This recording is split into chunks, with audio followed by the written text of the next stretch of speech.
Mēs esam izlauzušies no tās klusēšanas fāzes, kas ir vardarbība, mīlu klusumu. Leila Rasima, dzimusi 1987. gada 20. janvārī, ir pedagoģe un politiķe no Rēzeknes. Viņa ieguvusi bakalaura grādu svešvalodu skolotājas specialitātē un maģistra grādu karjeras konsultēšanā Rēzeknes augstskolā. Pirms ievēlēšanas Saeimā Leila darbojās Rēzeknes domē, kur bija aktīva opozicionāra un iestājās par godīgu un atbildīgu pilsētas pārvaldību. 2022. gadā Leila tika ievēlēta 14. Saeimā kā progresīvie Latgales vēlēšanu apgabala līdere. No 2023. līdz 2026. gadam viņa vadīja cilvēktiesību un sabiedrisko lietu komisiju, kur viņa iestājās par Latgales attīstību, drošu informatīvo telpu, vardarbības izskaušanu, dzimumu vienlīdzību un visu ģimeņu aizsardzību. Kā bija pieteikums? Man liekas, diezgan atbilstoši, jā. Precīzi? Nebija nevienas kļūdas? Varbūt neparādījās jaunatnes darbs, kuras esmu kādu laiku strādājusi. Pedagoģi esmu bijusi pat patiesībā mazliet mazāk, bet tur, jā, izglītība man ir pedagoģa, angļu pedagoģa. Bet esmu arī strādājusi par skolotāju, protams, un folkloras kopu vadījusi, tā ka tur ir vietā, jā, bet jaunas darbs. Ozo jaunieši un tā tālāk, un radio pieredze, tas tur neparādījās, bet nekas. Jā, kā tev patiktu šāds pieteikums, ja es nolasītu Leila Rasima sapņo par mājiņu kokā, ziemā kurina uguns, kurus uz ledus un cep zefīrus. Viennozīmīgi kaķu cilvēks. Kurš labāks pieteikums? Otrais pieteikums varbūt ir mazliet Leila kaut kādus, nezinu, cik gadus atpakaļ, 5-10 gadus atpakaļ varētu būt. Par mājām kokos vairs tik ļoti nesapņoju, bet jā, bija man tāda biznesa ideja. Es tajā brīdī sapņoju par mājām. Tu negribēji dzīvot, bet taisīt biznesu kokos? Jā, es gribēju taisīt mājas kokos, kur varētu doties nedēļas nogales pavadīt kādi cilvēki, kur būtu iespējams caur mežiem, caur sniegiem jāizbrien līdz tai mājiņai, tad ir jāuzkāp augšā, pašam jāsaka, kur ir. Un tu joprojām esi kaķu cilvēks? Joprojām, jā. Bet es arī sapņoju par suni tagad tur varētu pielikt. Sapņoju arī par suņi. Tu zini, no kurienes es tā kā nedaudz nospēru šo tavu pieteikumu? No kaut kāda varbūt raidījuma, nezinu. Jā, tu biji, kas te neizskanēja mūsu oficiālā pieteikumā, kad tu biji Latvijas radio strādāji agrāk, un šis bija no Latvijas radio arhīva par tevīm pieteikums, kur bija tava bildīte. Jā, kur ir tā sadaļa par visiem cilvēkiem, kas radio strādā. Jā. Es toreiz arī producēju raidījumu Pīci Breinumi. Tas bija raidījums latgaliski tieši jauniešiem domāts. Radio 5 skanēja. Okay. Tas bija foršs laiks. Un tur bija uzstādījums. Viņu vajadzēja to aprakst tādu mazliet tādu neformālāku veidot. Tur nav vienkārši sausi mēs pieteicām nedaudz formāli tevi, kā jau tādu jauno politiķi. Jau politiķi ar stāžu, bet tu jau esi, protams, ļoti enerģisks un dzīves cilvēks no Latgales un labprāt tevi iepazītu šodien daudzšķaitnēji no visām pusēm. Varbūt sāksim arī nedaudz ielūkosimies tavā bilžu arhīvā, ko tu saki. Es tev parādīšu dažas bildes, kas ir redzams arī mūsu skatītājiem ekrānā, un tu uzreiz nokomentēji, kas man tas par prātā, notikumu. Kura būs tava pirmā bilde, bet varbūt es kļūdos. Tad es ņemu otro. Tas ir Pīci Breinumi laiks. Tie ir mani foršie pirmie paši raidījumu vadītāji Anna Līza un Edgars. Mēs kopā to raidījumu izveidojām. Kas tas bija par raidījumu un cik tu ilgi to veidoji? Man ir slikti ar laika termiņiem un datumiem, bet es domāju, kādi 2 gadi stabili bija, varbūt bišķiņ vairāk. Kurš gads tas ir? Nezinu, nepateikšu. Labi, kurā gadā tu biji blondīne? 10 gadus atpakaļ. 10 gadi. Tas varētu būt īsi pirms Covid pandēmijas. Jo pirmā bilde man ir aizdomas, kur man ir mati ne tikai blondi, bet man viņu pavisam nav. Tātad otrā bilde. Otrā bilde. Šī ir tā bilde, jā. Un te viņai klāt ir brīvās demokrātiskās Baltkrievijas karodziņš, kas arī par mani raksturojuši. Precīzi, tāpēc izvēlējos šo, nevis šo, jo bija divas. Šī ir skaista, es esmu ziedos. Tas ir tieši pēc tam, kad es to izdarīju. Karodziņš. Jā, tāpēc gribu, lai tu nokomentē šo bildi. Gan kā tu tiki pie... Pa galvu nestrīdās, bet teikšu pieklājīgi tik skaistas frizūras un kāpēc Baltkrievijas karogs? Jā, tā, labi, pirmā sadaļa par frizūru bija tā, ka tā tad bija sākusies Covid pandēmija, viss tas slēgtais, visiem jāpaliek mājās, mazāk socializēšanās. Tas jau ir pavasaris attiecīgi, pirms vasaras. Ābelēm. Jā, mais visdrīzāk, kad man ābeles zied, šogad jau noziedējusi ir. Un toreiz man likās, ka es reiz dzīvē gribu kaut ko tādu piedzīvot, kā tas ir.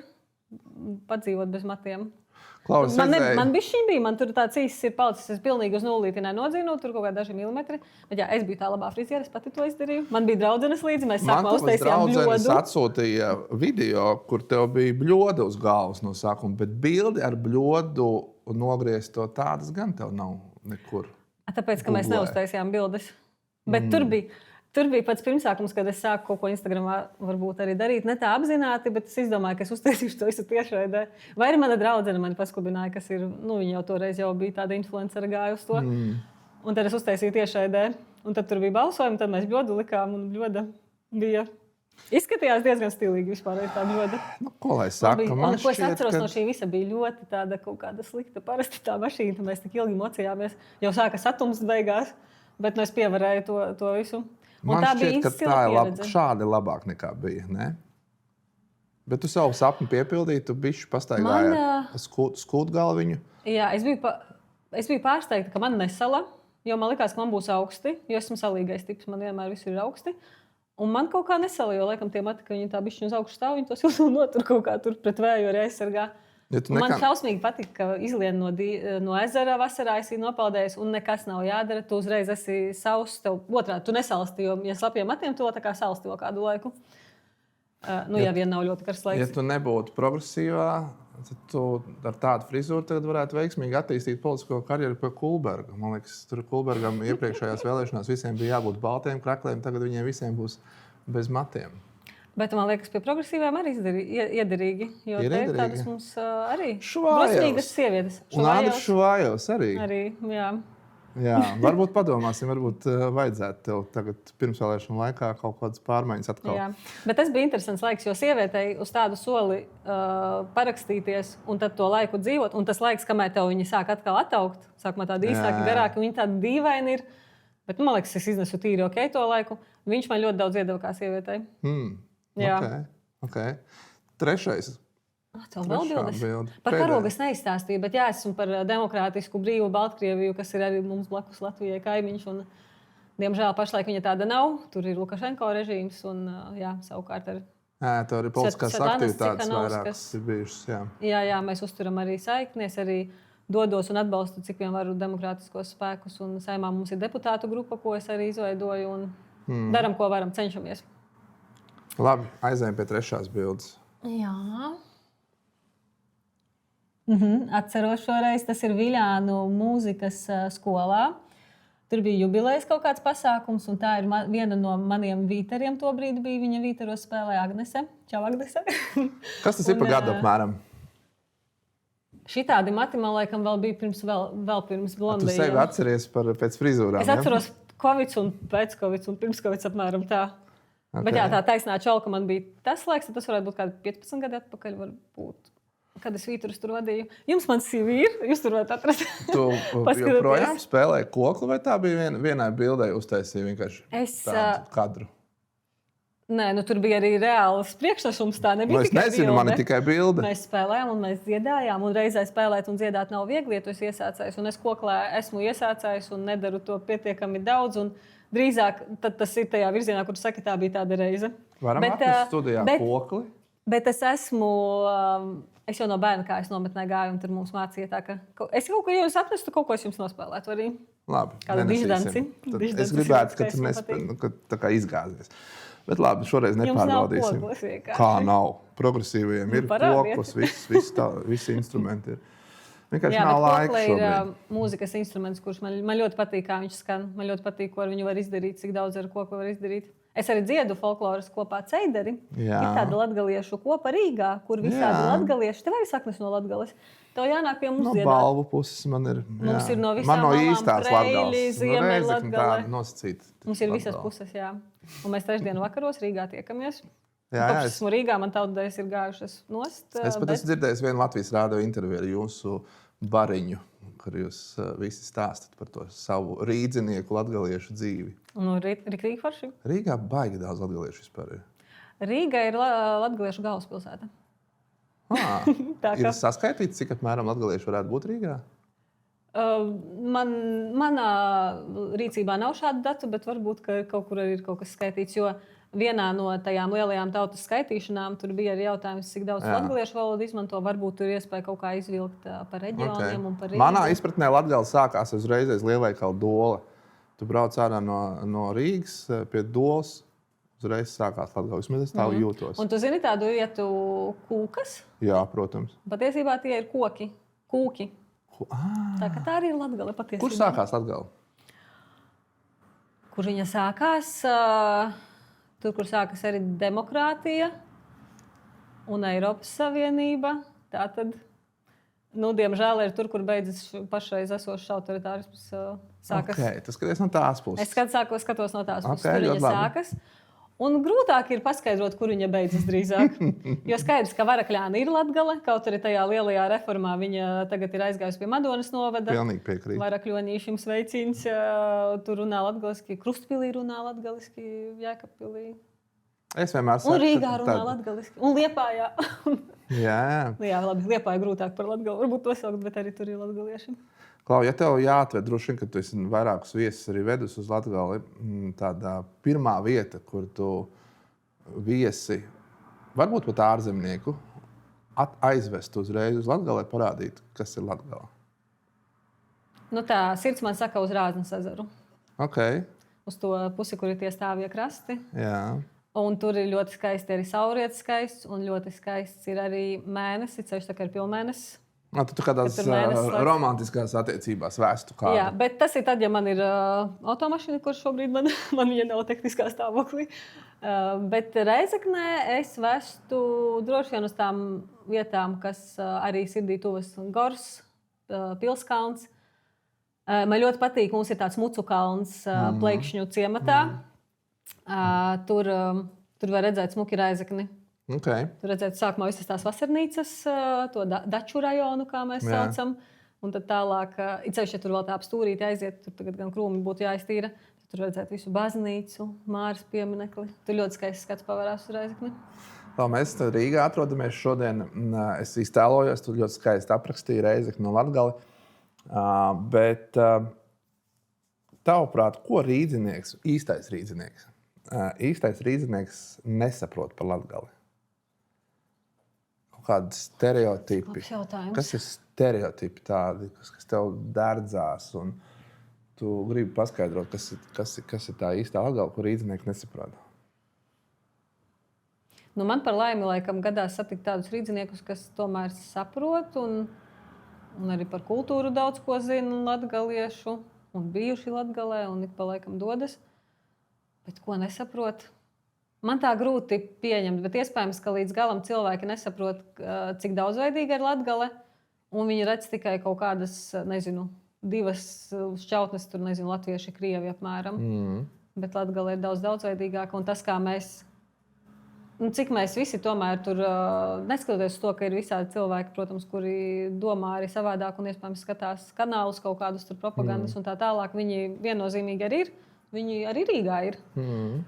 Bet tas ir kaut kāds varbūt stereotips, ka mēs tur kaut kā dzīvojam tā kā paralēli, bet atsevišķi. Bet tev ir atbilde, kur ir īstā Latgale. Es tiešām to netikt caur joku. Latgale ir tik daudzveidīga un ļoti atšķirās. Manas saknes ved vairāk uz Balvu pusi. Balvos ir viena Latgale, Reizekne pavisam dažādāka. Preļos ir cita Latgale. Dagdā ir arī pavisam savādāka. Viņa visur ir. Balvi un Dagda, pat Balviem ir daudz tuvāk kaut kas,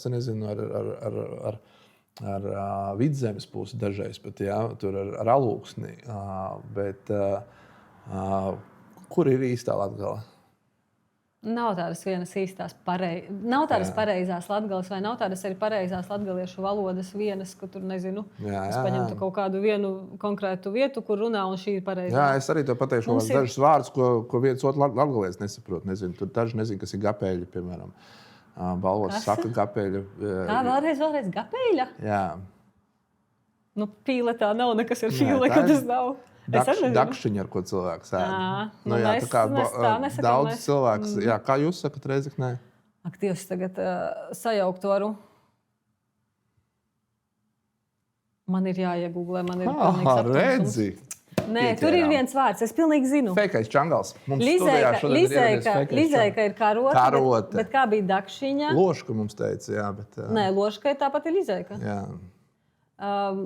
Jā, loška arī manā pusē saka. Jā. Vai es tagad kaut ko... Nē, arī dakšai bija savs. Tātad, kolēģi, mēs latgalieši palīdziet izglābiet mani kā latgalieši. Cik daudz politikā izliekās cilvēku par latgaliešiem? Labi, bet Klau, kur mēs Bet vai tu zini, kas ir šķierzlots? Nā. Bija jums tā nesaka, jā? Kas tas ir? Ķirzaka. Tās mazās ķirzaciņas. Pie manis. Es pat nezinu, kā pie mūsu pusē teica. Tas ir viens no maniem mīļākajiem latgaliešu vārdiem. Es to tādu šķūrējuši bišķiņus to politisko pusi. Labi, es paprovocējuši nedaudz, bet droši vien, ka es varu to atļauties, jo man ir nedaudz saknes latgalēs.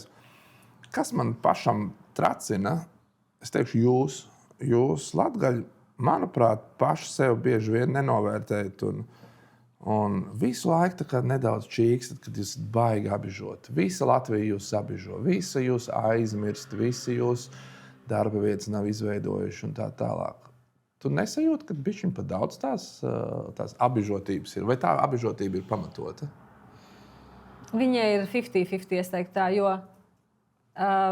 es uzreiz to varu kaut kādus 100 argumentus dot pretī, kāpēc mēs arī esam abižoti, un tā arī ir. Nu, mums blakus ir Krievija un Baltkrievija. Nebūsim naivi, nedz iepriekš, kad vēl nebija sācies pilna mēroga karš Ukrainā. Tas nekad mums nav nācis pa labu. Bet tagad ir vēl katastrofiskāk un trakāk.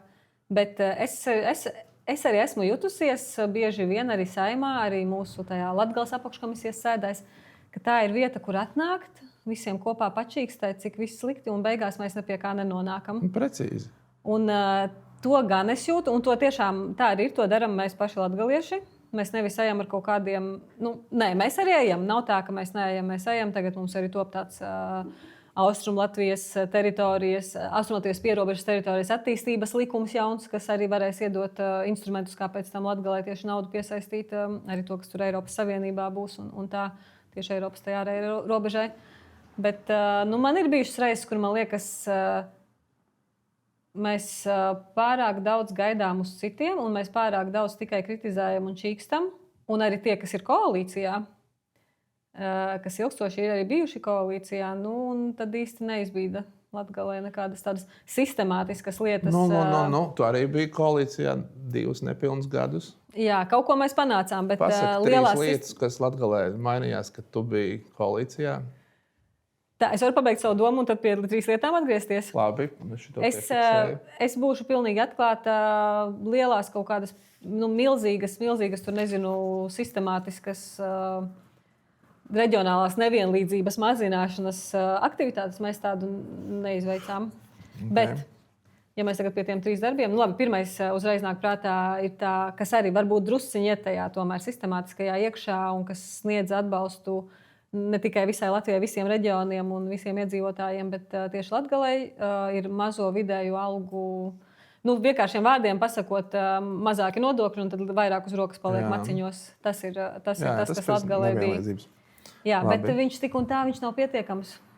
Viņš neatrisina Latgales lielo problemātiku ar to, ka tur investori nav tik naski un tik centīgi uz nākšanu tieši tur radīt darba vietas. Par spīti tam, ka tur ir algas zemākas un ka tur varbūt darba spēks ir lētāks.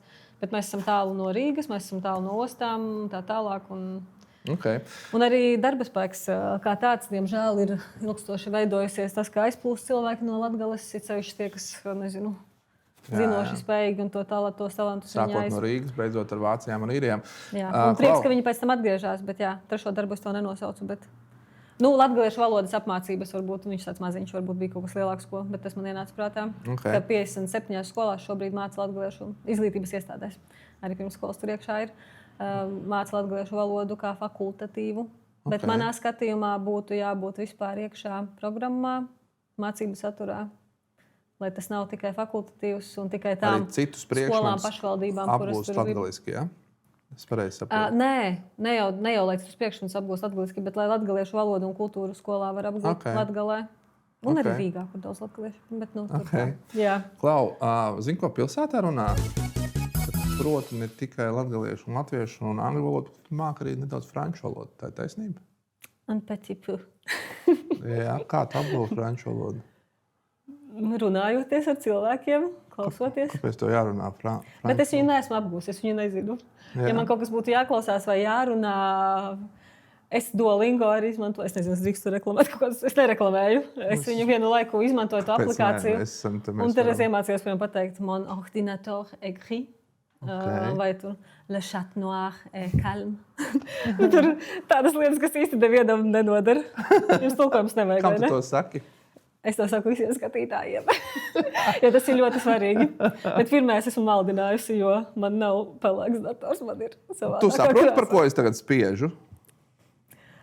Ja tu gribi tur iet, varam iet, jā. Jā, ja tu gribi tur iet, pastāst, kāpēc tu šās frāzes esi spiesti apgūt.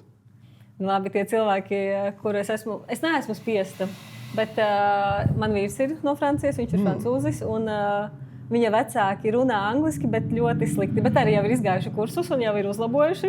Okay. Jā, viņa mamma gāja kursos un izgāja un mācījās. No kuras puses Francijā? Francija liela ir? Dienvidu pusē, netālu no lielas tādas pilsētas Narbonas. Okay.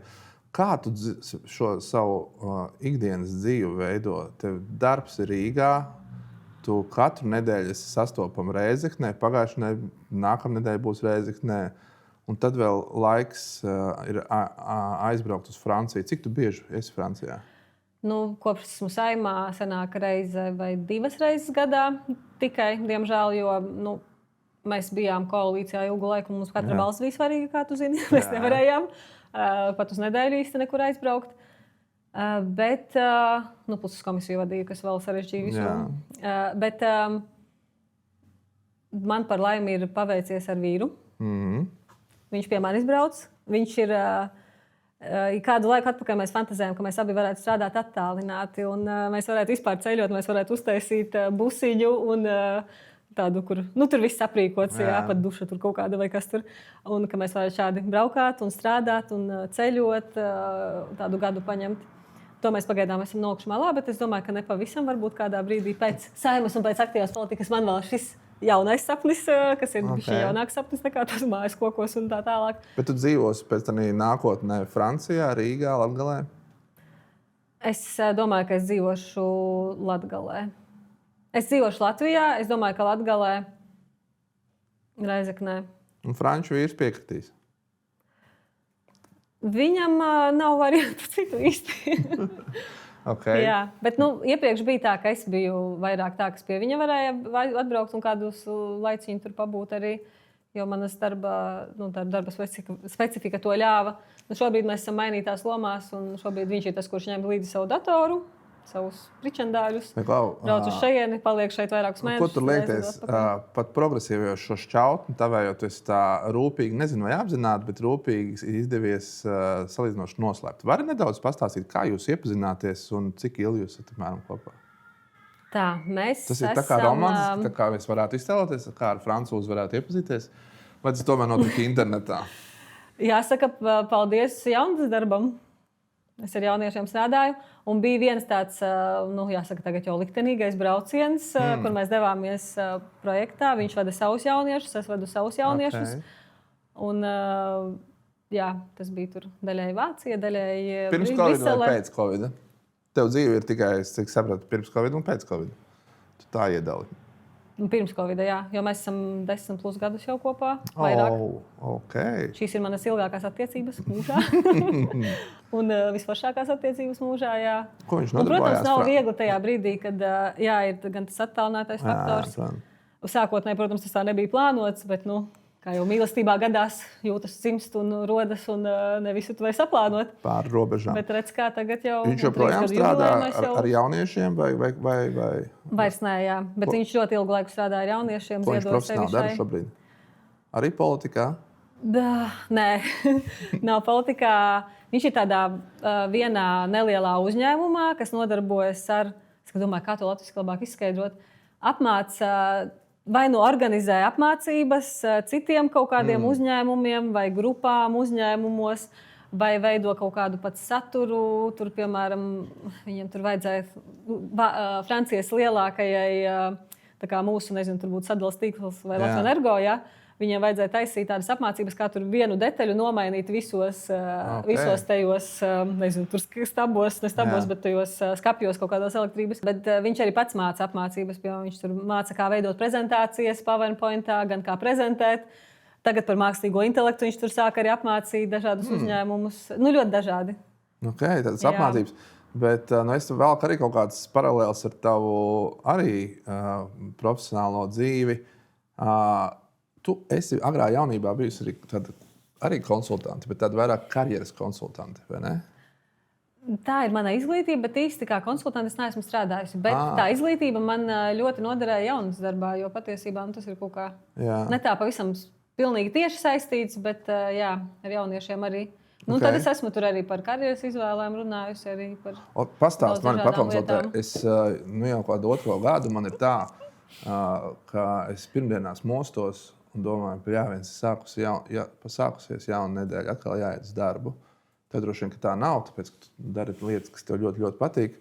Kas man būtu jāmaina? Man kaut kādā jāmaina kaut kas dzīvē, var piemērot kaut kādu profesiju, varbūt kā karjeras konsultante. Diemžēl nē. Bet es tev varu ieteikt, var aiziet uz terapiju, parunāt par dažādām lietām, kāpēc ir grūti no rītiem celties. Es tiešām iedošu vīriešus. Pirmdienas rītiem nevajag pārprast. Labi.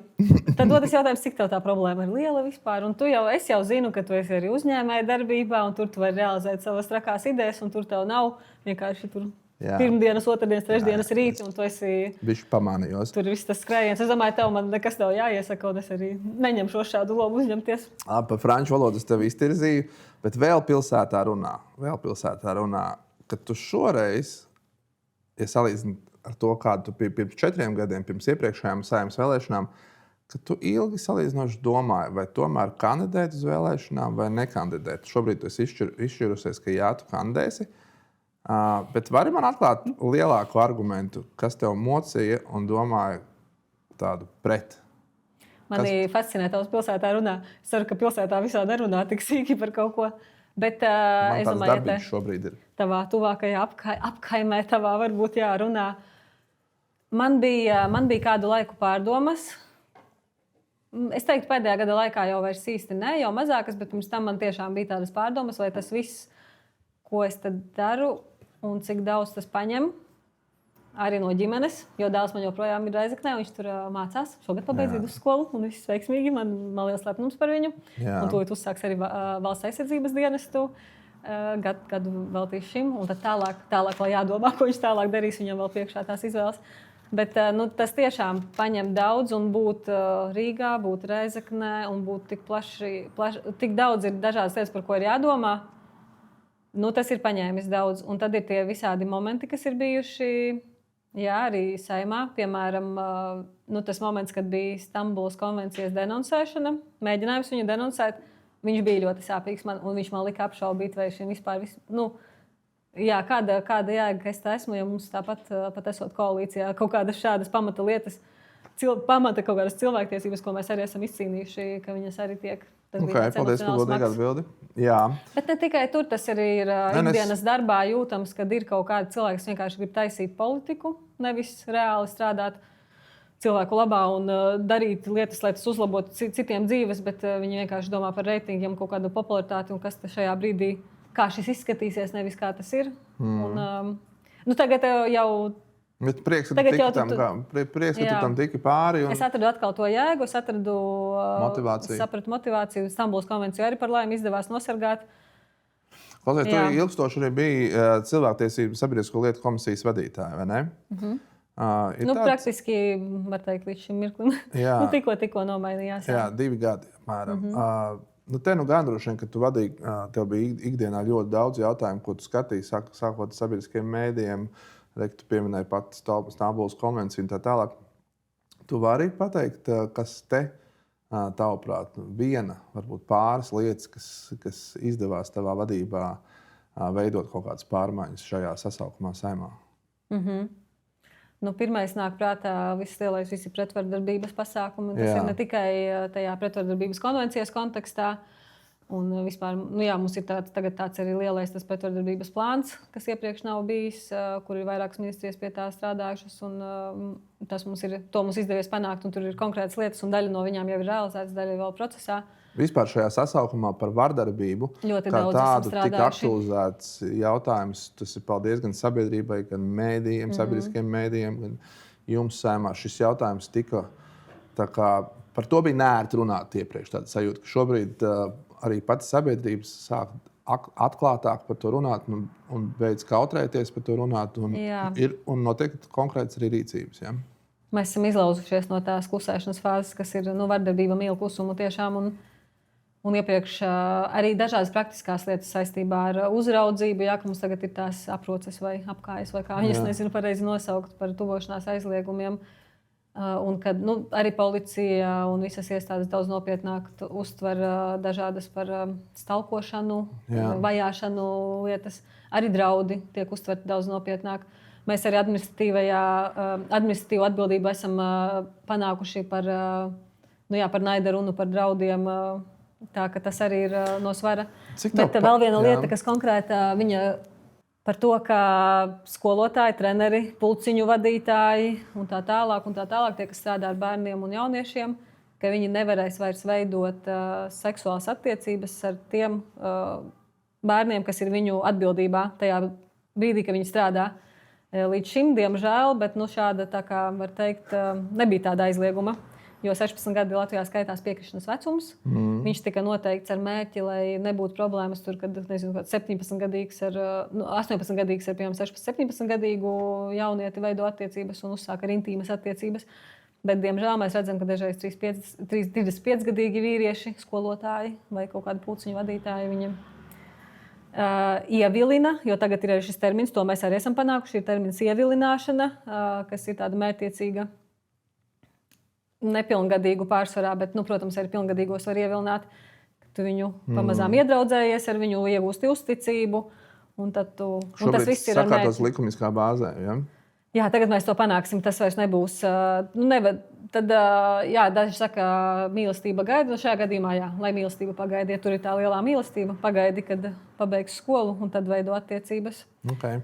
Ja precīzāk pagaidi, kad būs pilngadība un tad veido tās attiecības. Vai ej no darba projām veido attiecības, ja tev tiešām tur ir tā lielā mūža mīlestība.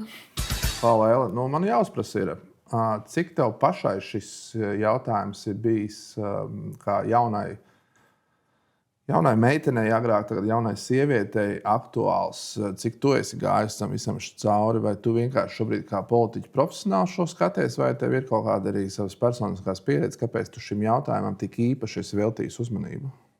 Laikam jāsaka godīgi, te nevar nodalīt, te ir arī personīgie stāsti. Gan mani, gan man tuvu cilvēku, teiksim, stāsti. Tāpēc, jā. Bet es domāju, ka arī tad ir ļoti grūti atbildēt, jo sievietes, kas pazīst citas sievietes, protams, mēs dzīvojam sabiedrībā, mēs pazīstam citas sievietes, kas runā par šīm lietām, to stāstu ir milzums. Un šobrīd es uzdošu jautājumu, ko es nezinu, vai es vēl palaidīšu ēterā vai nē, bet izskanēja informācija par bijušo tev dzīvesbiedru publiski. Tur bija gan vairāk tankas un tādas vairāk tādas nesaprašanas, kaut kas noticis vai nē, bet es tev paprasīšu tādu personiskā pieredze arī skaties šo savu dzīves laiku vai tu ar to vardarbību saskāries arī šajā laika posmā. Ne gluži ar vardarbību, bet ar kaut kādām, ka tevs dzīves partneris tajā laikā ir darījis kaut kādas lietas, kas šobrīd visticamāk likumiski tiks regulētas.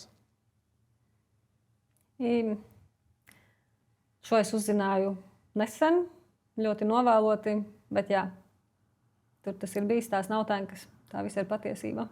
Bet tu tikai tagad uzzināji, vai tu jau to brīdi nojauti? Nē, tajā brīdī es nojautu, jo es zināju, tā, varbūt pāršvāzēšu.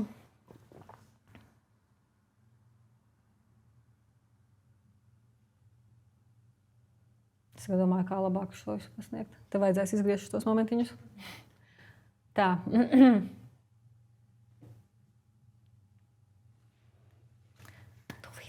Viss labi.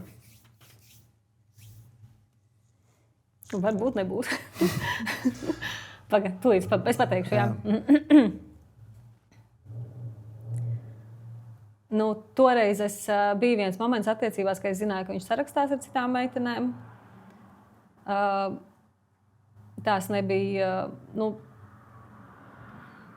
Jā, es zināju, ka viņš sarakstās ar citām meitenēm un ka ir kaut kas bijis, bet noteikti ne, ka ir bijis... Tu nezināji detaļās. Es nezināju, ka ir bijis kaut kas vairāk par skūpstiem. Un tagad, atskatoties, liekas, kā es varēju būt tik naiva un kaut ko tādu vispār...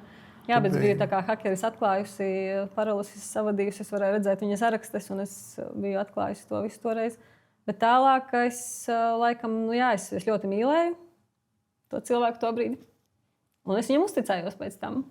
Tu ticēji vienkārši. Jā, bet viņš vienkārši sāka tās lietas darīt daudz piesardzīgāk, es pieļauju, vai kaut kā, es nezinu, atklāju veidus vai kā. Un tas, kas tālāk tad tur arī notika, tas bija jau... Tas nebija tikai mūsu attiecību beigu posms patiesībā, jo mums arī bija diezgan ilgas attiecības. Bet tas, kas tajos rakstos parādījās, tas bija tas moments, kad es to visu uzzināju. Man to visu nācās sagremot. Paralēli man bija darbs Saeimā. Tas bija tāds smags posms. Un tad šis ir veids, kā es cenšos pasargāt tagad citas sievietes un citas jaunas meitenes. Bet tās nav baumas, diemžēl. Tā ir realitāte. Jā, nezinu, vai šo vajag ietvert raidījumā vai nevajag, bet ja ietveram, tad... Redzēsim. Klau, bet man šķiet, ka jāietver, jo arī tādi stāsti, kā tu labi zini, viņi iedvesmo cilvēkus runāt. Bieži vien progresīvajiem īpaši Latgalē pārmet, ka jūs ļoti daudz runājot par vērtību jautājumiem. Nevis tikai par ko mēs tagad minējām, dzimuma līdztiesības jautājumiem, diskriminācija jautājumiem un arī pieminētās Stambulas konvencijas jautājumiem. Kā jūs ar šiem tēmām nespējat uzrunāt latgaliešus? Kā tev ir sajūta, ka Latgalē šīs tēmas nav tā galvenā prioritāte? Es domāju, ka tas ir radīts tāds maldīgs priekšstats par mums, jo to atkārto Šlesers un arī konservatīvie spēki un visi, ka mēs esam kaut kāda viena jautājuma partija vai tur viena konkrēta, kas patiesībā tā nav. Mēs par tik daudzām lietām runājam, kas ir visai sabiedrībai svarīgas, un šī ir tikai viena sadaļa. Jā, viņa ir būtiska. Manā skatījumā cilvēktiesības arī bija mana prioritāte, ko es arī nākot Saeimā arī atzīmēju, kā es gribētu būt šajā komisijā. Vēl to brīdi nemaz nedomājot par vadīšanu un tādām lietām. Bet tā ir tikai viena no sadaļām. Tas, kas cilvēkiem visvairāk uztrauc, ir tas, kur tieši, man liekas, šie populistiskie spēki, Šlesers un pārējie, Bartaševičs Reizeknē, mēģina noķert un pasniedz visu. Un patiesībā neko īsti negrib mainīt. Varbūt pat grib mainīt uz pretējo pusi, kas cilvēkiem nāk par sliktu, bet to, diemžēl, grūti ir tā pasniegt. Un tas arī neizdodas ne mums, ne citām partijām. Es to neļaušu tā vienkārši. Ekonomikas jautājumus. Es atvainojos, tā negribīgi neļaušu tev teikt, ka kaut kāds jautājumi, kurus paņēmuši populisti un viņiem veiksmīgāk sanāk. Jo, manuprāt, tiem populistiem ir kaut kur taisnība. Un es tagad atkal tādā citā gultnē uzdošu jautājumu. Konkrēto, to, ko mēs skaļi tagad nesakām, bet par LGBT. Mēs runājam par šo konkrēto jautājumu. To visvairāk ceļ augšā tieši šie populisti. Viņi ceļ un viņi rāda, jūs tikai par šo, jūs par šo. Un nāks vēlēšanas, tā arī būs. Viņi atkal izmantos kopienu šos jautājumus. Bet, ja pastāstās tās pašas vardarbības tēmas, bieži vien tas ir bieži vien tas saistīts arī ar tādu, nezinu, alkoholismu, pārmērīgu alkohola lietošanu, kas veido nabadzību, kas veido to, ka bērni neaug veselīgās ģimenēs un tā tālāk. Un tā ir tāda nosacīta veselīga augsne arī vārdarbībām, agresijām un tā tālāk. Vai tomēr progresīvajiem nevajadzētu skatīties arī to Latgales kontekstu, vairāk cīnīties nevis nosacīt ar sekām, bet vairāk ar cēloņiem un tiešām vairāk domāt par to, kāpēc bieži vien mēs esam tur, kur esam, īpaši arī Latgalē. To gan es, gan arī citi kolēģi, un ne tikai progresīvie. Progresīvie, jā, tiešām mūsu kolēģi ļoti aktīvi šajās lietās mēģina strādāt un strādā. Te arī citās partijās ir cilvēki, kas pie šī strādā. Okay. Bet tur nav tik viegli panākt šīs lietas, jo tur, protams, vajadzīga liela sistemātiska pieeja. Tas, ko mēs runājam, ikdienu Latvijā vidēji paskatās, 3 bērni tiek izņemti no ģimenēm, tas ir ļoti daudz. Tas ir ļoti daudz. Tie bērni tālāk attiecīgi. Nu jā, tas tālāk jau ir cīņa ar sakām. Jā. Pirms tam, lai ģimenei palīdzētu, lai nebūtu tāda situācija, kur beigās jānonāk pie šāda lēmuma par izņemšanu, tur mēs neiegūdam pienācīgi resursus. Tur mums ir kaut kādi aizmetņi. Protams, sociālie dienesti cenšas, darbinieki ir ļoti centīgi, viņi ir pārslogoti nereāli. Okay. Bērntiesas ir pārslogotas. Bērntiesām jāveic dažādas notariālās funkcijas, kas ir... Jā, reģionos ir svarīgi, ka tu vari lētāk dabūt nekā pie notāra, kas ir, daudziem tas ir no svara. Bet atkal, tas ir notariāla funkcija, tā nav bērntiesas vispār tiešā funkcija tāda. Jā, tāpēc tagad prieks, ka tiesības sadze šo sākusi kustināt jaunāri. Karina Palkova, viņa skatās par to, ka ir jāreformē bērntiesas, lai mums šie gadījumi tiktu veiksmīgi risināti. Tie ir sistemātiski grūti risinām ilgstoši jautājumi. Jā, un tur ir vajadzīgas lielas tiešām pārmaiņas, un tas ir jāsaprot arī citiem deputātiem, ka tu nevari vienkārši kādu mazu lietiņu izmainīt un tad tur stāstīt, cik tu esi kaut ko labu panācis.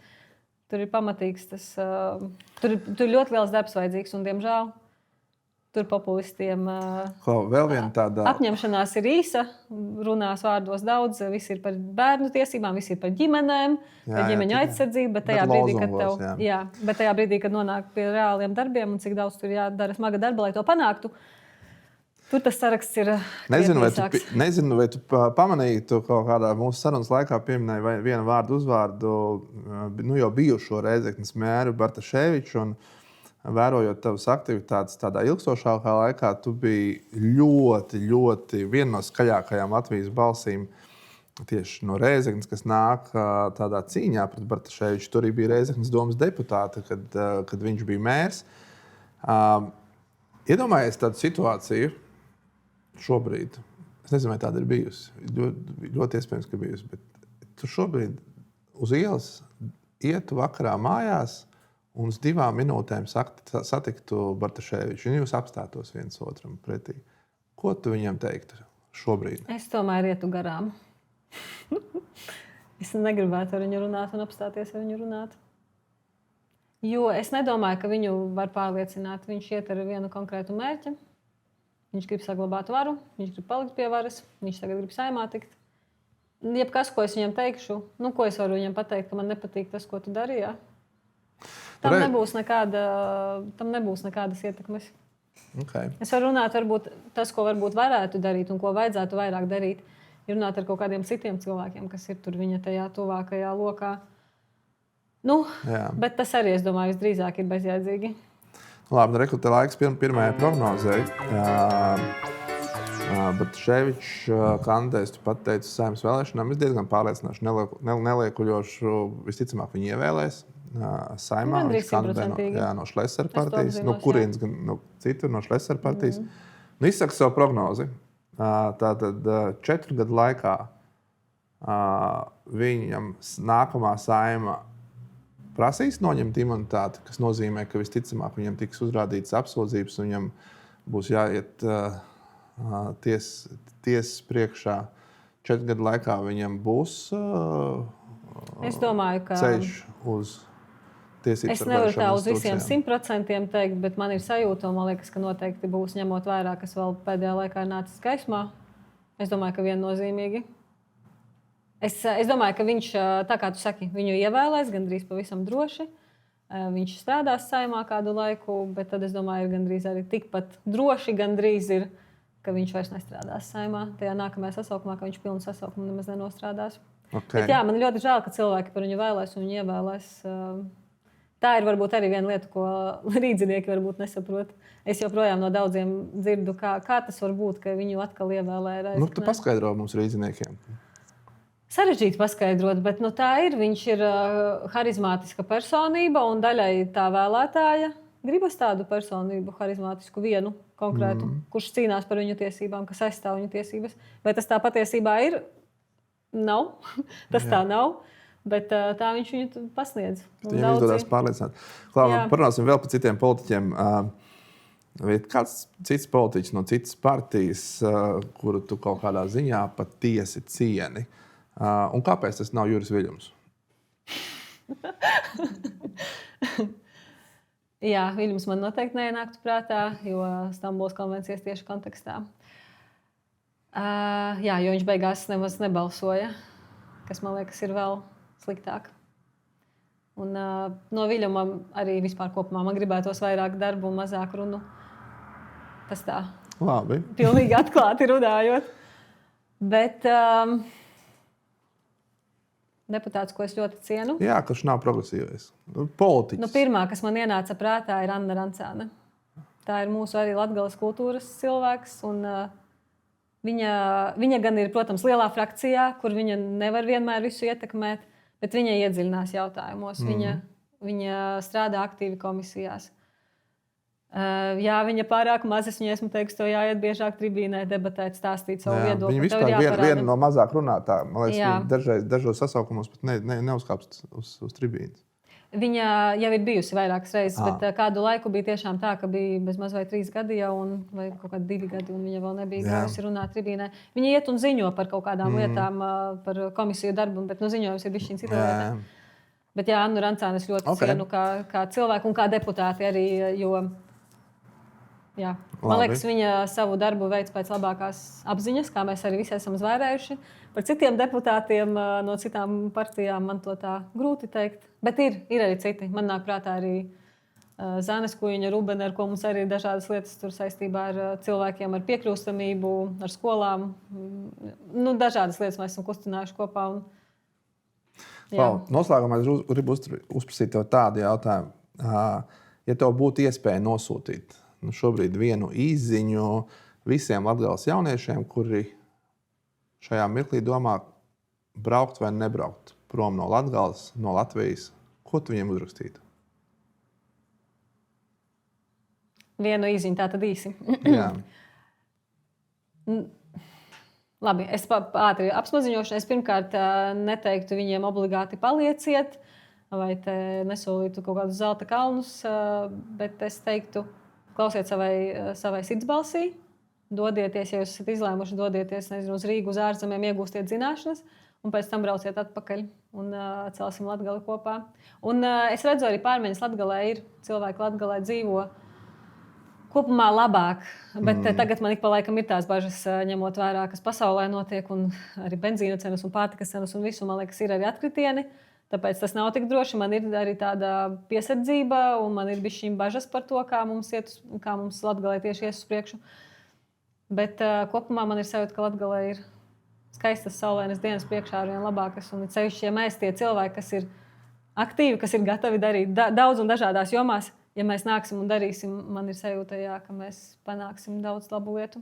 Un tas ir tas, kas man iedvesmo, ka citi cilvēki, kas dara labas lietas un kas nepadodas, turpina cīnīties.